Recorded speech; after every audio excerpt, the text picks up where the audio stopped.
দেখো এখন আমরা 23 নম্বর প্রবলেমটি দেখব। তো 23 নম্বর প্রবলেমে আমাদের এই পুরো বীজগাণিতিক রাশির সাথে এই বীজগাণিতিক রাশি দিয়ে গুণ করতে হবে। তাহলে এটা দিয়ে যদি আমাদের দ্বিতীয় রাশি দ্বারা যদি গুণ করতে হবে, এটা আমি একটু আগে লিখতেছি, x square minus x y plus y square, এই দ্বিতীয় রাশি দ্বারা আমরা প্রথম রাশি গুণ করব। তাহলে প্রথম রাশি হচ্ছে আমাদের x square plus x y plus y square. এবার দেখো আমরা এক্স স্কোয়ার দিয়ে হচ্ছে এই পুরো পদটাকে গুণ করব। তাহলে আমরা বলতে পারি এক্স স্কোয়ার গুণন x square plus x y plus y square. তাহলে এক্স স্কোয়ার দিয়ে পুরো পদটাকে গুণ, তারপর হচ্ছে আমরা মাইনাস এক্স ওয়াই দিয়ে এই পুরো পদটাকে গুণ করব। তাহলে মাইনাস এক্স ওয়াই দিয়ে পুরোটা, মাইনাস এক্স ওয়াই দিয়ে x square plus x y plus y square. এবার আমরা বলতে পারি ওয়াই স্কোয়ার দিয়ে এই পুরোটাকে গুণ করব। তাহলে প্লাস ওয়াই স্কোয়ার দিয়ে এই পুরোটাকে গুণ x square plus x y plus y square. তো আমি একদম ভেঙে ভেঙে করাচ্ছি তোমাদের। দেখো এক্স স্কোয়ার দিয়ে আমি এই পুরোটাকে গুণ করব। তাহলে দেখো এক্ষেত্রে কি হবে, এক্স স্কোয়ার দিয়ে এক্স স্কোয়ার গুণ, তাহলে এক্স স্কোয়ার গুণন এক্স স্কোয়ার প্লাসে প্লাসে প্লাস, আর এক্স স্কোয়ার আর এক্স ওয়াই গুণ করলে এক্স স্কোয়ার গুণন এক্স ওয়াই প্লাস প্লাসে প্লাস, এক্স স্কোয়ার আর ওয়াই স্কোয়ার গুণ করলে এক্স স্কোয়ার ওয়াই স্কোয়ার। আমরা এই পদটা দিয়ে পুরোটাকে গুণ করলাম। এবার দেখো এখানে মাইনাস এক্স ওয়াই দিয়ে পুরোটাকে গুণ করবো, যেহেতু এখানে মাইনাস আছে এখানে সবগুলোতে প্লাস, চিহ্নগুলো চেঞ্জ হয়ে যাবে, মাইনাসে প্লাসে মাইনাস এক্স ওয়াই দিয়ে এক্স স্কোয়ার গুণ, তাহলে এক্স ওয়াই গুণন এক্স স্কোয়ার। আবার মাইনাসে প্লাসে মাইনাস দেন এক্স ওয়াই দিয়ে এক্স ওয়াই গুণ, তাহলে এক্স ওয়াই গুণন এক্স ওয়াই, প্লাসে মাইনাসে মাইনাস দেন এক্স ওয়াই দিয়ে ওয়াই স্কোয়ার গুণ, তাহলে এক্স ওয়াই গুণন ওয়াই স্কোয়ার।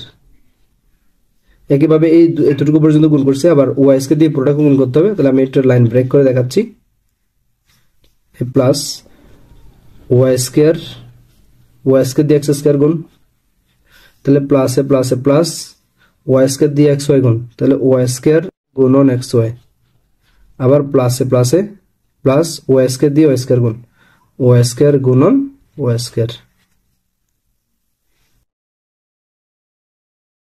এরপর দেখো এক্স স্কোয়ার যদি আমরা কাজ করি, দুটো এক্স মিলে আমরা একটা এক্স নিতে পারি, দেন এই টু যোগ করলে x to the power 4 plus এখানে দুটো এক্স মিলে আমরা একটা এক্স নিতে পারি, তারপর এখানকার পাওয়ার হচ্ছে 1 আর 2 যোগ করলে হচ্ছে 3, দেন এক্স কিউব ওয়াই।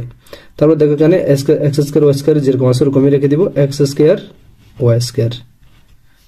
তারপর এখানে মাইনাস আছে মাইনাস দিলাম, তারপর এখানে আছে এক্স, এখানে এক্স স্কোয়ার, তাহলে আমরা দুটো এক্স মিলে একটা এক্স নিতে পারি, তাহলে একটা এক্স নিলাম, এখানকার পাওয়ার 1 এখানকার পাওয়ার 2, তাহলে সব মিলে 3, তাহলে এটা ওয়াই রেখে দিলাম। তাহলে সব মাইনাস দিলাম, এখানে আছে এক্স, এখানে আছে এক্স গুণ করলে এক্স স্কোয়ার, ওয়াই গুণ করলে ওয়াই স্কোয়ার।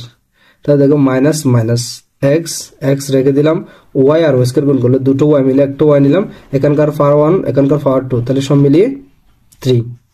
এরপর হচ্ছে আমরা এই পদটা দেখব, plus y square x square আমাদের যেরকম আছে ওরকমই হবে, ওয়াই স্কোয়ার এক্স স্কোয়ার, তাহলে প্লাস এখানে ওয়াই স্কোয়ার আছে এখানে ওয়াই, তাহলে এখানে এক্সটা সামনে নিয়ে আসলাম, ওয়াই স্কোয়ার এক্স ওয়াই গুণ করলে কত হবে দেখো, ওয়াই নিলাম, এখানে পাওয়ার 2 এখানে পাওয়ার 1, তাহলে 3 প্লাস ওয়াই স্কোয়ার আর ওয়াই স্কোয়ার গুণ করলে কি হয়, ওয়াই টু দি পাওয়ার 4, অর্থাৎ দুটো ওয়াই মিলে একটা ওয়াই নিলাম, এই টু গুণ করলে 4। এরপর লাইনে আমাদের কাজ শেষ, জাস্ট আমরা একটু যোগ বিয়োগ করব। তাহলে এবার দেখো এখানে এক্স টু দি পাওয়ার 4 আছে, এখানে আর কোথাও এক্স টু দি পাওয়ার 4 নেই, তাহলে আমরা এক্স টু দি পাওয়ার 4টা রেখে দিলাম। এরপর হচ্ছে আমরা 2 নাম্বার পদ নিয়ে দেখবো, তো এক্স কিউব ওয়াই আর কোথাও এক্স কিউব ওয়াই, সেখানে দেখো এই যে এক্স কিউব ওয়াই, এখানে প্লাস এক্স কিউব ওয়াই, এখানে মাইনাস এক্স কিউব ওয়াই, তাহলে 2 নাম্বার পদ বাদ গেল। এরপর হচ্ছে আমরা 3 নাম্বার পদে যাই, আমাদের আছে এক্স স্কোয়ার ওয়াই স্কোয়ার, তো আমরা কোথাও এক্স স্কোয়ার ওয়াই স্কোয়ার আছে কিনা দেখবো, এই যে এক্স স্কোয়ার ওয়াই স্কোয়ার, তাহলে এটা প্লাস আছে এটা মাইনাস আছে, এটাও বাদ, তারপর এরপর এটাও বাদ গেছে এটা বাদ গেছে, এই যে পদটাতে আসি, তাহলে মাইনাস এক্স ওয়াই কিউব আছে আমাদের, মাইনাস এক্স ওয়াই কিউব আর কোথাও আছে কিনা দেখো, এই যে দেখো এক্স ওয়াই কিউব, এটা এক্স ওয়াই কিউব, এটা এক্স কিউব, এটা মাইনাস এটা প্লাস, তাহলে মাইনাসে প্লাসে বাদ, আর এখানে বাকি আছে plus y square x square, আর এখানে বাকি আছে ওয়াই টের উপর। একটু আগে আমরা যে অঙ্কটা করছিলাম ঠিক সেম, ওটা ছিল যে এ বি দিয়ে, এটা ছিল যে এক্স ওয়াই দিয়ে। এটা হচ্ছে আমাদের আনসার। তোমরা ওভারঅল পুরো অঙ্কটা আবার একবার দেখতে পারো। দেখো আমাদের হচ্ছে 23 নাম্বার অঙ্কে এই পদের সাথে এই পদ গুণ করতে হবে, সেজন্য আমরা এই পদ দিয়ে এই বীজগাণিতিক রাশি দিয়ে এই বীজগাণিতিক রাশিকে গুণ করলাম, তাহলে এই বীজগাণিতিক রাশি গুণন এটা। দেন এক্স স্কয়ার দিয়ে পুরোটাকে গুণ, তাহলে এক্স স্কয়ার দিয়ে পুরোটাকে গুণ, আবার এক্স ওয়াই দিয়ে এই পুরোটাকে গুণ, তাহলে এক্স ওয়াই দিয়ে এই পুরোটাকে গুণ। তারপর হচ্ছে আমরা যেটা করছি ওয়াই স্কয়ার দিয়ে পুরোটাকে গুণ, ওয়াই স্কয়ার দিয়ে পুরোটাকে গুণ। দেন আমরা এক্স স্কয়ার দিয়ে পুরোটা গুণ করে এভাবে পেলাম, এক্স ওয়াই দিয়ে পুরোটা গুণ করে এতটুকু পেলাম, তারপর ওয়াই স্কয়ার দিয়ে গুণ করে এতটুকু পেলাম। এরপর আমাদের আরো কিছু ছোটখাটো গুণ ছিল, সেগুলো করার পর যোগ বিয়োগ করলাম, কাটাকাটি দিলাম।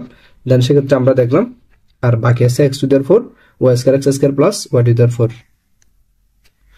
এখন আমরা 24 নম্বর প্রবলেমটি দেখব। 24 নম্বর প্রবলেমে আমাদের এই 3 পদ বিশিষ্ট একটা বীজগাণিতিক রাশিকে এই 3 পদ বিশিষ্ট একটা বীজগাণিতিক রাশি দ্বারা গুণ করা লাগবে। তো আমরা লিখলাম গুণফলে 1 প্লাস ওয়াই স্কয়ার এই বীজগাণিতিক রাশি দ্বারা এটাকে গুণ y square minus y plus 1। দেখো আমাদের গুণফলের নিয়মটা যেরকম 1 দিয়ে পুরোটাকে গুণ, তাহলে এটা হচ্ছে গুণফলের গুণের বন্টন বিধি। 1 দিয়ে হচ্ছে আমরা এই পুরোটাকে গুণ করব, তাহলে 1 দিয়ে y square minus y plus 1, আবার ওয়াই দিয়ে পুরোটাকে গুণ, তাহলে প্লাস ওয়াই দিয়ে এই পুরোটাকে গুণ y square minus y plus 1। তারপর হচ্ছে এখানে ওয়াই স্কয়ার আছে, ওয়াই স্কয়ার দিয়ে পুরোটাকে গুণ, তাহলে plus y square then y square minus y plus 1।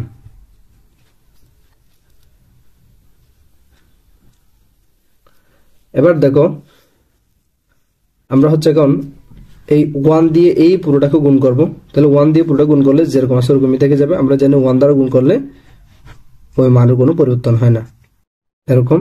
এবার প্লাস ওয়াই দিয়ে পুরোটাকে গুণ, খেয়াল করো ওয়াই আর ওয়াই স্কয়ার গুণ, তাহলে ওয়াই গুণন ওয়াই স্কয়ার, আমি চাইলে একসাথে করতে পারতাম বাট ভেঙে ভেঙে করাচ্ছি, প্লাসে মাইনাসে মাইনাস ওয়াই আর ওয়াই, এই যে ওয়াই গুণ, তাহলে ওয়াই দিয়ে 1 গুণ, তাহলে 1 আর ওয়াই গুণ করলে ওয়াই প্লাস প্লাসে প্লাস, ওয়াই স্কয়ার দিয়ে পুরোটা গুণ, তাহলে ওয়াই স্কয়ার দিয়ে ওয়াই স্কয়ার গুণ, তাহলে ওয়াই স্কয়ার গুণন ওয়াই স্কয়ার, দেন এবার প্লাসে প্লাসে প্লাস, ওয়াই স্কয়ার দিয়ে মাইনাস ওয়াই গুণ, তারপর বলতে পারি ওয়াই স্কয়ার গুণন মাইনাসে প্লাসে মাইনাস ওয়াই স্কয়ার গুণন ওয়াই, ওয়াই স্কয়ার গুণন ওয়াই, তারপর প্লাসে প্লাসে প্লাস, দেন ওয়াই স্কয়ার 1 গুণ করলে ওয়াই স্কয়ার।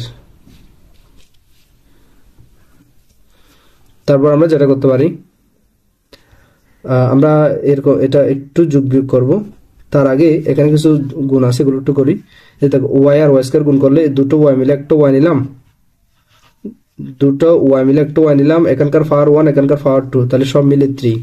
তারপর হচ্ছে মাইনাস ওয়াই ওয়াই গুণ করলে হচ্ছে আমাদের কত ওয়াই স্কয়ার, আবার এখানে আছে ওয়াই ওয়াই রেখে দিলাম, তারপর হচ্ছে এখানে ওয়াই স্কয়ার এখানে ওয়াই স্কয়ার, তাহলে আমরা এই দুটো ওয়াই মিলে একটা ওয়াই নিলাম, এখানকার পাওয়ার 2 এখানকার পাওয়ার 2, তাহলে 2 2 মিলে হচ্ছে আমাদের কত 4, তাহলে মাইনাস আবার এই দুটো ওয়াই মিলে একটা ওয়াই, তাহলে এখানকার পাওয়ার 2 এখানকার পাওয়ার 1, 2 আর 1 মিলে 3, দেন এখানে ওয়াই স্কয়ার।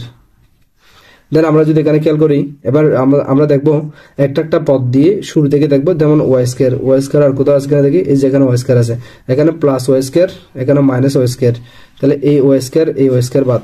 তারপর আমরা আরো দেখবো ওয়াই স্কয়ার আছে কিনা, এই যে এখানে একটা ওয়াই স্কয়ার আছে, তাহলে ওয়াই স্কয়ারটা আমরা রাখলাম, তাহলে এই ওয়াই স্কয়ারের কাজ আমাদের শেষ। তারপর আমরা দ্বিতীয় পদ নিয়ে কাজ করবো মাইনাস ওয়াই আর কোথাও ওয়াই আছে কিনা দেখবো, এই যে প্লাস ওয়াই, তাহলে আমরা এক্ষেত্রে বলতে পারি এটা মাইনাস ওয়াই এটা প্লাস ওয়াই বাদ। তারপর হচ্ছে আমরা আর কোথাও ওয়াই আছে কিনা দেখি, নাই, তারপর 1 নিয়ে কাজ করব, কোনো কোথাও সংখ্যা নেই, তাহলে 1টা যেরকম আছে ওরকম রেখে দিলাম, তাহলে এই পদের কাজ করছি 1 কাজ করছি। তারপর ওয়াই কিউব, এবার এই পদটা নিয়ে দেখবো ওয়াই কিউব আর কোথাও আছে কিনা, এই যে এটা প্লাস ওয়াই কিউব এটা মাইনাস ওয়াই কিউব, তাহলে plus y cube minus y cube বাদ। এরপর হচ্ছে এটা নিয়ে কাজ করো, সেটা নিয়ে কাজ y to the power 4, y আর কোথাও নাই, তাহলে ওয়াই টু দি পাওয়ার 4টা বসিয়ে দিলাম। এবার এটাকে যদি একটু সাজাই, তাহলে সাজালে হবে যে এরকম ওয়াই টু দি পাওয়ার 4টা আমরা আগে নিয়ে আসতে পারি, y to the power 4 then y square plus 1, এভাবে সাজানোকে বলা হয় যে আদর্শ সমীকরণের আকারে সাজানো, এটাই আমাদের আনসার।